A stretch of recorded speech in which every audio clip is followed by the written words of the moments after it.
but you came back, and the first time you're working with Gail, you're working with Hamada, all these different people. The second time you're working with the Dollhouse, you're working with Taryn Terrell. Yeah. Again, like working really like good women's matches, and I don't say that to be like it's just women, but I mean in comparison to like the TNA matches that would happen sometimes.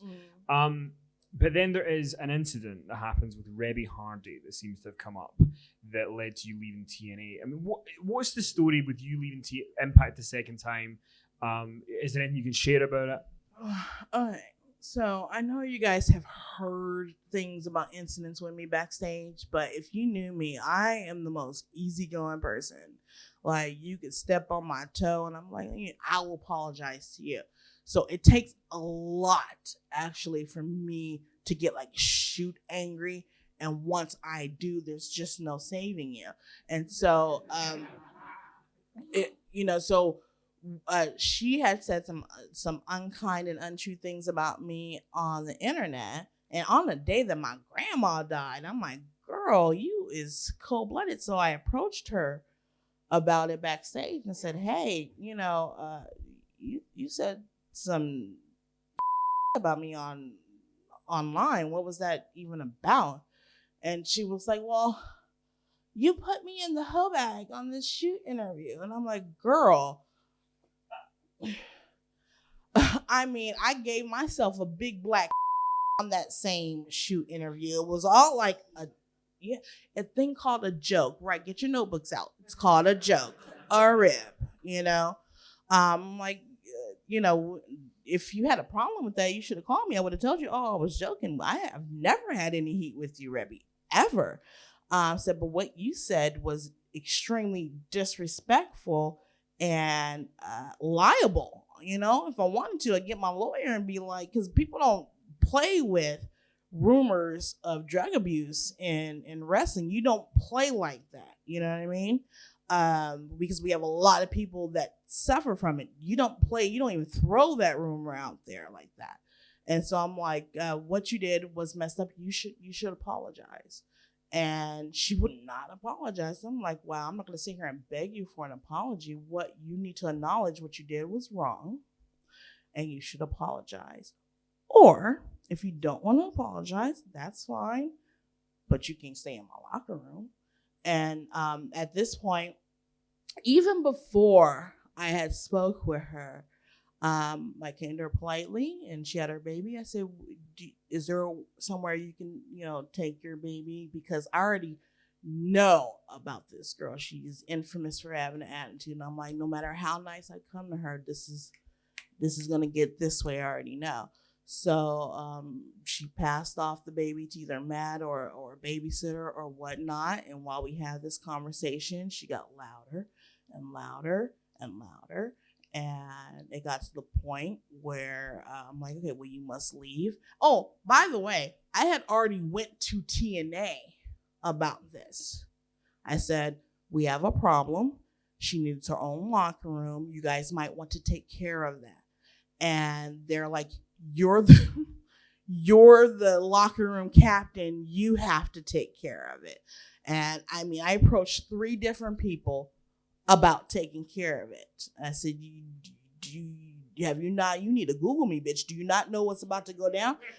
And so, so I'm talking with her as a locker room captain. I've had these kind of talks with other girls in wrestling, and it never amounted to fisticuffs.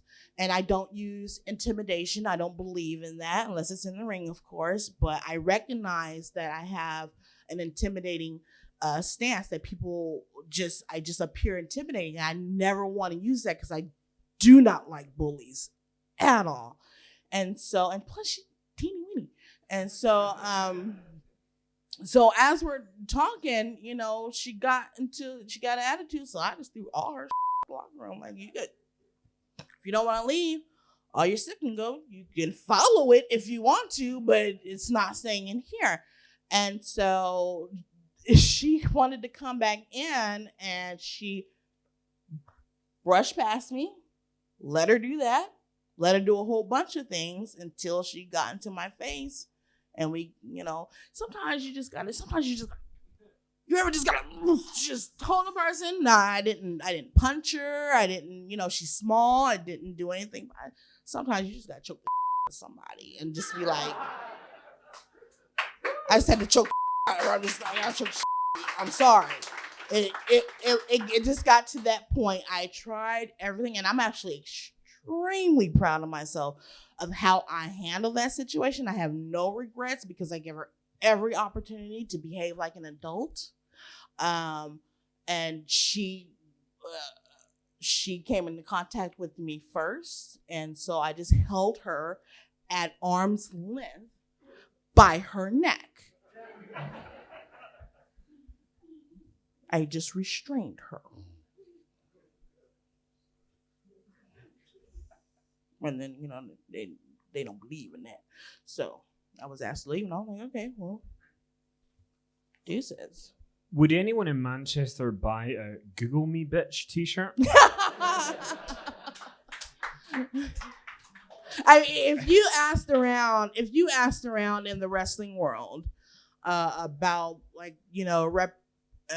reputations and demeanors and rapport about she and I, you would get, contradicting reports about, our demeanors. I believe I have the reputation of being fair and kind. And I believe her reputation is the polar opposite.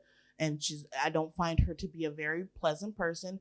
So I have no regrets on that at all. In fact, oh my God, had I not choked her, I'd have a regret about that. I just would be like, damn, why did you just pick her up?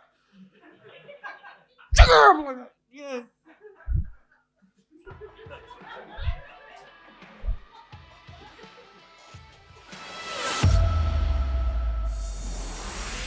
The idea of teaming with Damien and Rhea just seemed very, very unique.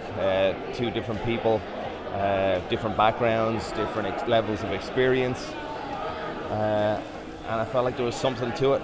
Obviously, we hadn't added Dom to the mix yet, but when we did, I feel like it exploded. And it's been a wild time. I knew there was something to it. I didn't know how impactful it was going to be, but I feel like we've done a pretty good job.